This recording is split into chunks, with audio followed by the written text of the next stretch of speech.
Don't have sophisticated devices. Okay.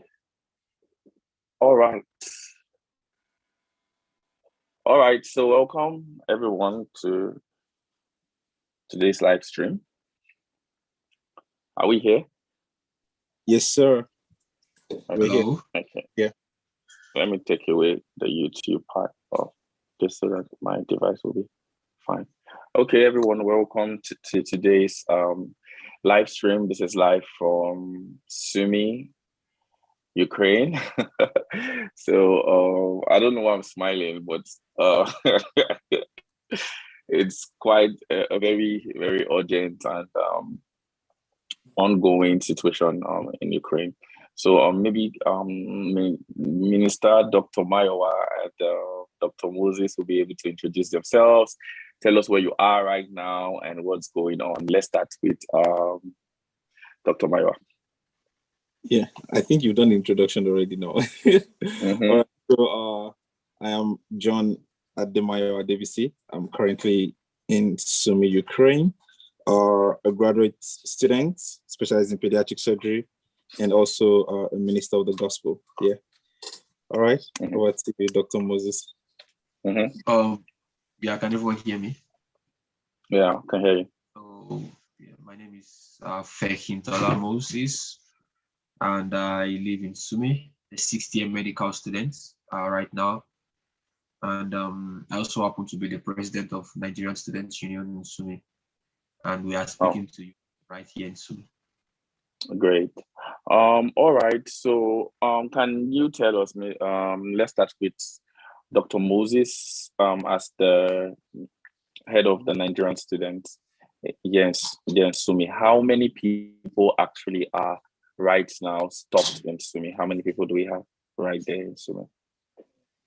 We have, to be precise, 390 something.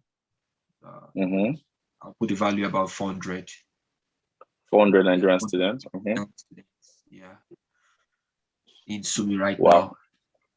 And Wow, that's just from the Nigerian community. There are Ghanaians, there are Zambians, there are Tanzanians, there are Indian students, there are Arab students, and there are a whole lot of international students in Sumy right now. In total, we are going to over 1,000. So there are a whole lot of international students trapped in Sumy. Okay. Dr. Mayowa, so what's the current situation? I see people saying, what are you still doing in Sumy? Why are you not out yet? Why are you still there with everything that's going on? What's the situation? Well, the situation is more of how do I put it now? I think at this point we've passed the stage of we are coming to a point where we are beginning to actually now realize what situation we are in. I think today marks the 7th day of the explosion, which was last, I think the 8th, sorry. Yeah, today is the 8th day. So basically, it started on Saturday when we we're going to realize that there was no train. So some people, I think about 50 students, went to the train station to get a train to leave the city. There was a train on the app. If you check to book the train, there was a train on the app. I saw it myself. There was a train for Saturday, Sunday, Monday, Tuesday. And I was like, okay, but you can only book for till. Like, okay, maybe Tuesday will be a good time to leave. Some wanted to leave on Saturday. Some were leaving on Sunday. But unfortunately, all the Zambians were even at the train station, and many students, unfortunately, they had to come back because the train didn't show. Earlier that morning, we had gotten an information that they said no train was going to leave Sumy. We thought it was probably just that particular day. Our train station is currently locked down, and it has been since Saturday. I don't know if it was earlier, but it's currently closed. No one is working at the train station now. So the other route option is to go by road, which is the option we have now, except if something happens to the train means. So to go by road, we're hearing that the Russian military, the Russian military are actually surrounding Sumy. You know Sumy's geography, yeah? The eastern border is Russia, and the north now is Belarus, which obviously we can go, and the south is the Black Sea. So our only option is to go to the west. So basically now, the roads which we could use to leave, evacuate, is either bombed or destroyed, the bridges, or surrounded by Russian military. So that is the situation. Now, some students actually tried. They came back, and the student that actually left, emphatically, they also told us information that it was a risk, and they actually knew it was a risk because they saw a lot of soldiers on the way and tanks and ammunition. But they said the driver was able to talk to the Russian soldiers over and over again.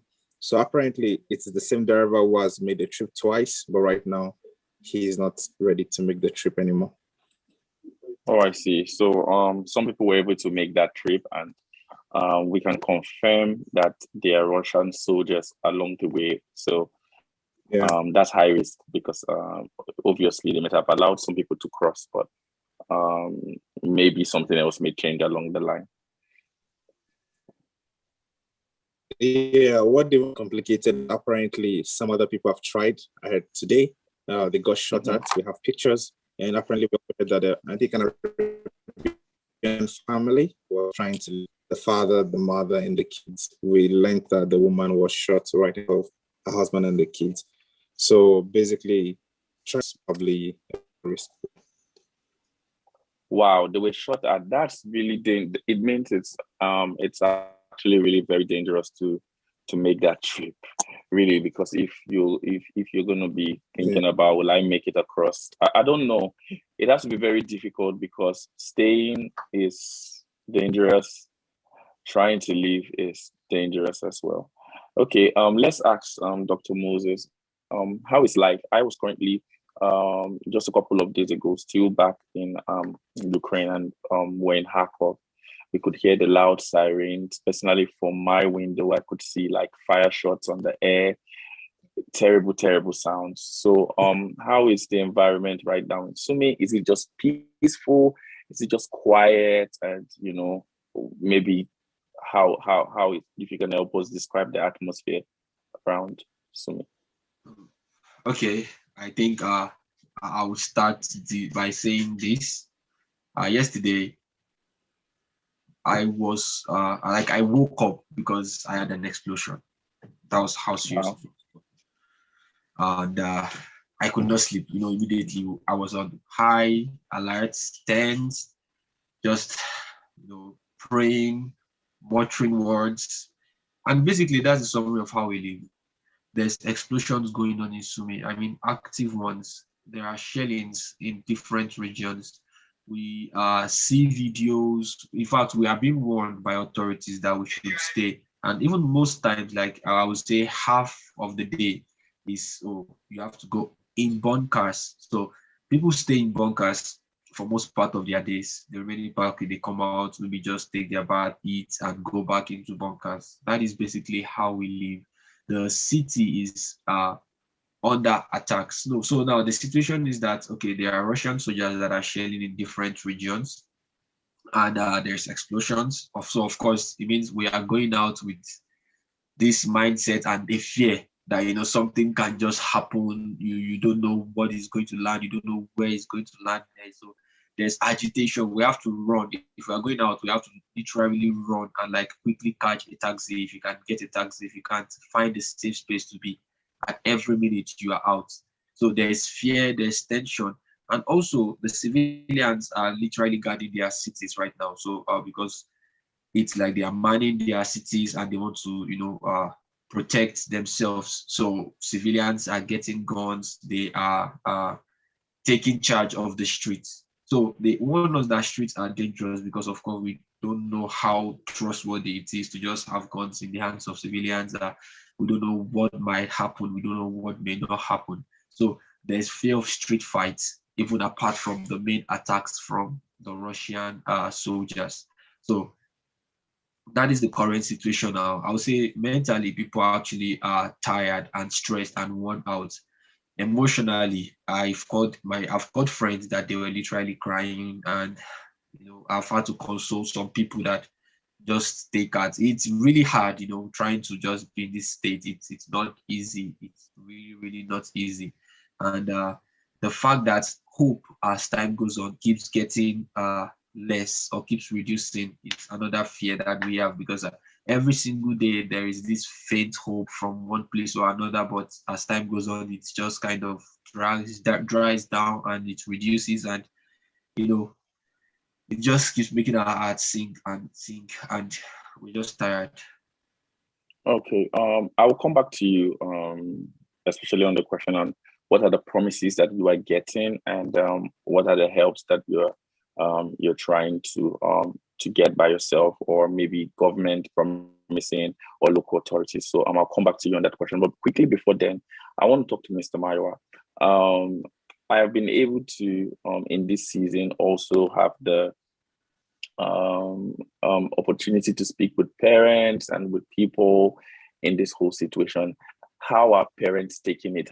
How are the students taking it? As a pastor, I believe that we've received a lot of calls, text messages. I, for one, till this morning, I have been we've been able to leave Kharkov to a nearby country. But up to this morning, my mom is still very scared about my location. So I cannot imagine the level of fear and the level of mental instability in the hearts of parents and students. So how is that how are we holding up with that, Mr. Waiwa? How is that happening with people, and how are we managing the stress level, parents, students, and yourself? Yeah, I think it has to start first from you yourself. So basically, we basically have to stay strong for them. Let me put it that way. So through prayers and assurance, we've come to realize that we are in this season not by ourselves, but it's a season that God is aware of. All right, and because God is aware, He has already made provisions available. So I try to first of all calm the congregation down, the people of God. I try to talk to them, send them messages. And I think one of the things that has actually helped most of us, myself included, is that we are not staying alone in this period. So I try to ask them, okay, where are you staying? Are you staying with somebody or another person? So we have people who are staying together. And of course, it helps. So when parents call, most of the time they've gotten assurances from the kids already. So it's more like they're just calling to confirm and know what's going on. So I try to reassure them. And when they hear the calmness from our voice, I think for them it's even more assured. I think I was still talking to one of them and I told them that it seems that you guys are even more worried for us than we actually are. So said that they watch the news. So I try to calm them down. Then I talk to the people if anyone needs anything. So once in a while, I call as many as I can, try to check up on a few of them, try to message them. But it's easier now because we are not working alone in this case, because we have different organizations working together. But of course, we have people from different countries. So we are not so we have the Nigerian committee, Ghanaian committee, Zambian committee working, which also makes it easier for us. So for us, the burden is not alone. Let me put it that way. It's been shared across. So all we just need to do is just do the faith side and put faith in the heart of people. And of course, it will definitely pass. So it's been an experience, but I think it's not been so crazy like that. Yeah, it's actually been something that I think God has really helped us to be able to like walk through. Yeah. So how safe is sumy right now? And I wanted to give a very honest answer. How safe? The safeties of the Lord. No, you're not going to say. Actually, when in every morning after I'm active and everything, I go to the internet and I say when they posting, whoo, the 8th, thank God for another day. And actually, that's actually the reality of it, because we can't predict what's going to happen. Yeah, and I was even telling them that if we want to go on the journey when they're Russian soldiers, you can't predict what the soldier is going to do. Do you understand? So that's why taking a risk at this point is not even a chance, all right? So the only safety we have at this point is calling an end to the Russian-Ukrainian war. and all troops, returning back to their base. So as it stands now, I don't know really. I don't know. That's why I say safety is of the Lord, because at this point I don't know. Because I've said a video the other day, the first day, a missile was shot into Kharkov city. Yeah, so that I don't know what's going to happen. We're hearing they're saying those shoot at civilians, but of course, a bullet cannot differentiate a civilian from a military man. Obviously, missiles don't know where soldiers are or where civilians are. They're directed to where people are. So we try to do everything the school asks us to do, reduce movement as much as possible. But then the longer we stay in Sumy, I think the more risky it is. Yeah, because as we can see, things are escalating. And then if we stay here for long, we don't know what can happen, especially the fact that I knew what happened in 2014 in Donetsk and Lugansk. Yeah. Many students, many of my friends that told the story said they tried staying until the news was said that the last train is leaving Lugansk, and that was when they actually left. So I hope we don't get to that point where it never gets to a point of no return. So I can't say we are safe, because right now we're just trying to find a way many people are trying to find a way to at least get to the western part of the country, which is safer in general. Okay. All right. Thank you very much for that. I just wanted that particular line. I know you're a pastor. You won't tell me safety is the Lord, of course. Yeah, that the more you guys are there, the more unsafe it is, and the uncertainty, I think, is the highest risk. Yeah, you don't know what will happen. We don't know. So usually when we wake up in the morning, it's like, okay, wow, thank God for another morning. Like, okay, another day. If you check everyone, okay, day 8, another day. And even most students are actually scared because initially some people say, okay, I thought maybe the sleep is my way to get over it. But now we have bombings early in the morning, and the school keeps sending us messages, okay, run to the bunker, come back, go back. And then people actually hear this. They hear this shot, they hear these explosions. Some people, depending on your location, they actually hear the experience. So it's not something I think anyone really wants to be around. Just go to. I heard those sounds. They're crazy. I heard those sounds. They're crazy. And for me, it was crazy, and it became craziest when I could see fire in the sky. I have videos of that. And I cannot imagine what it feels like to not be able to live. Yeah. And no matter how much I try to think about how you guys are feeling right now, I just cannot relate, because at the end of the day, it's just being there. That's all you have to do. But there's something that I know that really helped was community, being around people. And I hope that you guys are not letting anyone stray. No one should move. No one should go out unnecessarily. No one should just isolate themselves, because these things really happen fast. Like you said, this is the last train. This is the evacuation time. And if you're not there, nobody's going to have so much time to look for you. Okay, let's go back to Dr. Moses. Dr. Moses, can you please tell us what are the plans? What are the organizations doing? What's happening? Like, why are there no planes there or cars or something to evacuate? What are they telling you guys aside?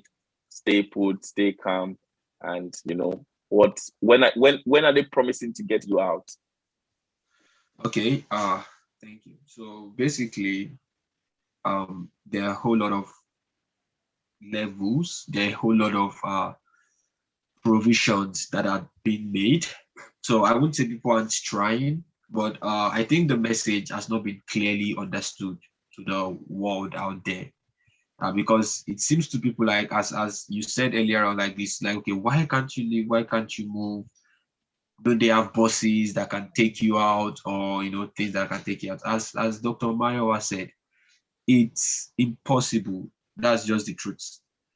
It's impossible for public transportation to move. It's impossible for buses to leave.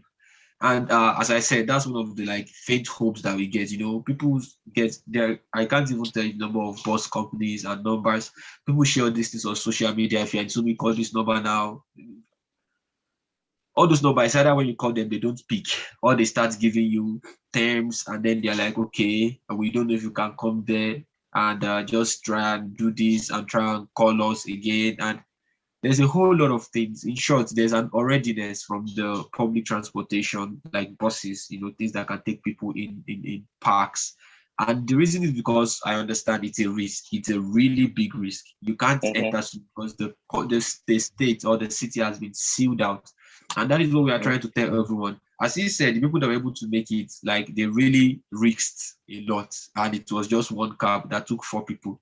So how many cabs can we order that is going to take over 1,000 students? How many people are even willing to drive those cabs? I mean, to take 1,000 students, to take over 1,000 students. And if the buses are not working, how do we go about it? So that's people are, this I'm talking from individual aspect. People try to, like, okay, find ways, find bus, call people, do this. You see a whole lot of things on stories, and I think that's another thing that I would just like to put out there for people to stop, to really try and verify every of the information. Don't just see a story that says sumy to Poland, 3 million.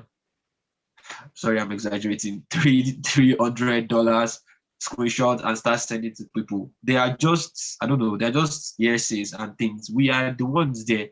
I don't want to just stay put and not call the buses and not find ways of transport. I mean, I have about 400 people that I'm responsible for.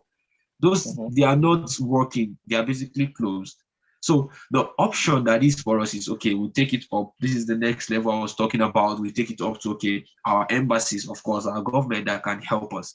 As at now, I've been in talks with the Ukrainian embassy, of course. And okay, they came up with a plan. They thought, since sumy is close to Russia, it shares border very close. We are like almost surrounded all around by Russia. How about we go through maybe some border cities, so some places close by? There is Kursk, there is Voronezh, I think. Yeah, so there's like, okay, how about we go through that place? Then we try that option too. Okay, let's reach out. The Russian ambassador himself called me, and he was like, let's make a list of people so that they will try and find a way. Right now, I think it's still the talk stage. That is the last time I received information, because they have to get a permission from the Russian side and the Ukrainian side. So I don't know if the permission has come through yet. So that plan is still on hold. People are also skeptical about, okay, traveling to Russia, is it really safe? Do we really want to go to Russia where you can't travel out? So there's a whole lot of skepticism about the plan.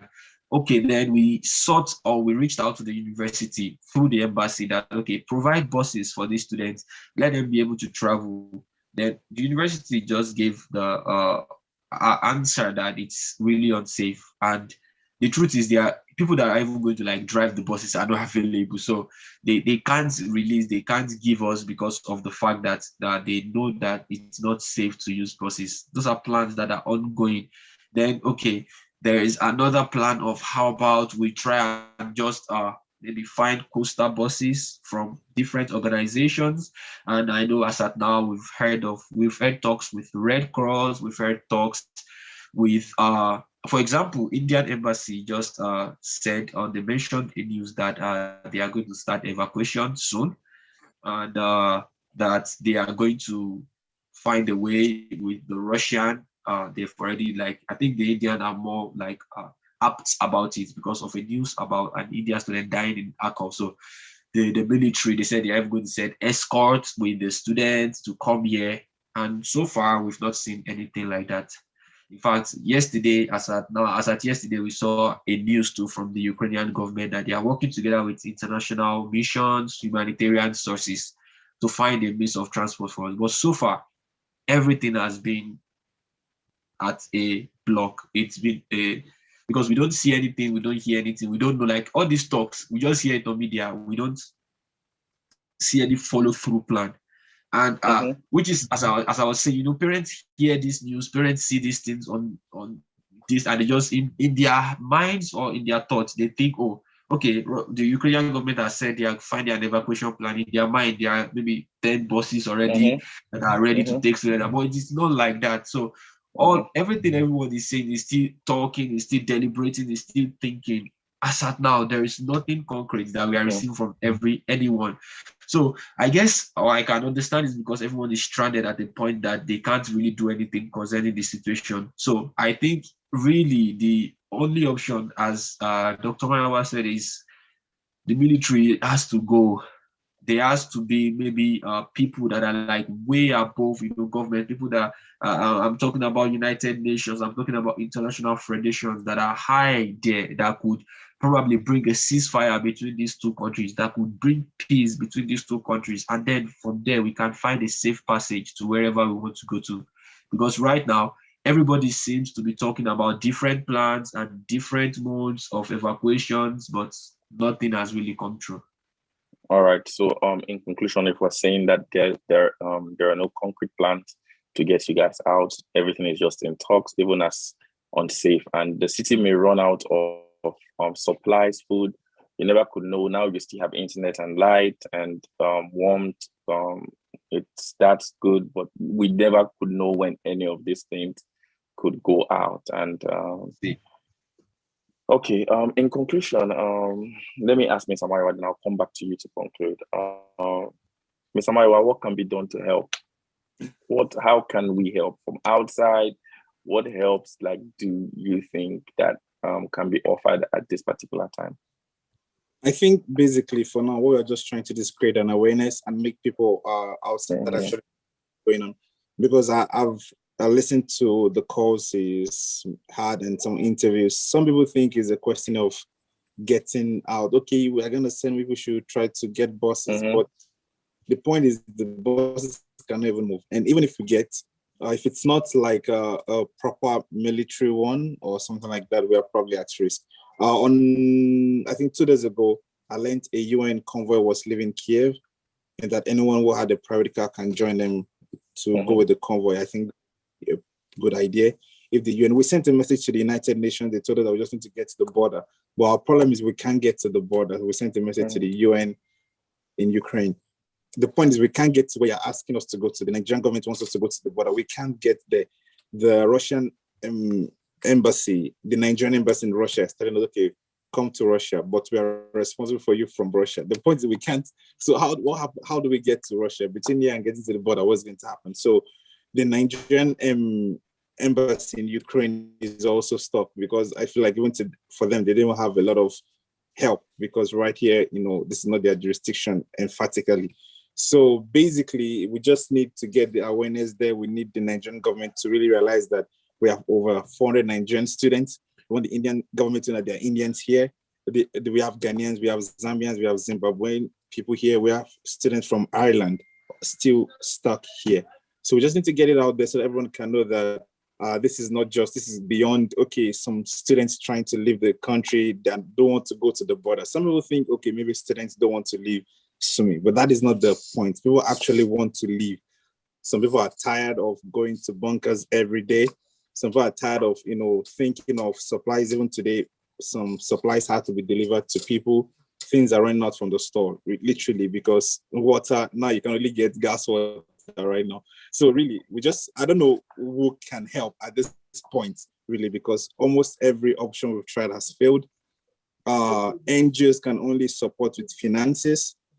I think this has to be a government issue. The Nigerian government, the Ghanaian government, African government, they actually need to realize that there are so many international students here who are stuck and who actually need help.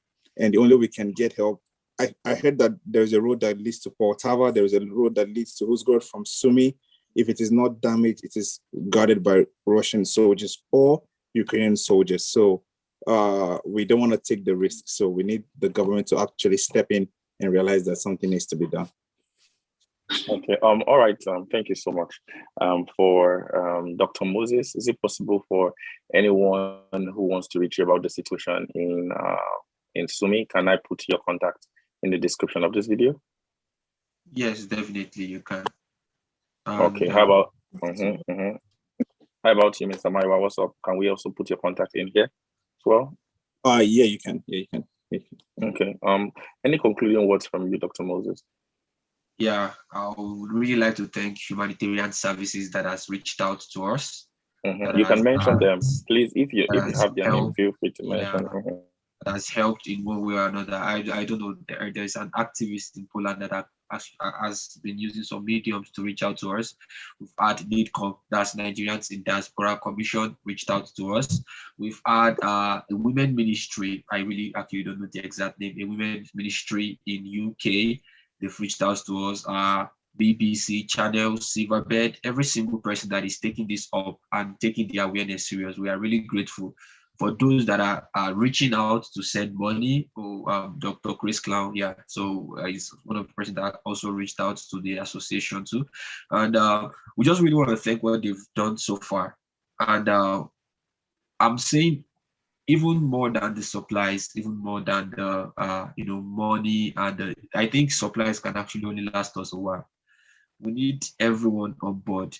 What I really think would work is for African government to step up to the stone. This is high time they stop hiding behind the shadows. It's high time they stop keeping safe and keeping calm. Keeping calm was what brought us here in the first place. Because in all actuality, if they had really, really, really taken all the threats and all the things seriously, we would have probably been evacuated a long time ago. But if we still keep saying, oh, things are under control, we don't know how long it will be. And the students that are here. So I think another reason why they are not really getting this is because they are not the ones here. Like the officials are not in sumy. They are not feeling the explosions. People are really going through a lot. So it's high time they work together because they are Indian students. Africa call India, India call Arabs. Arabs should call Ireland people. Let all of them come together and present network this together. case.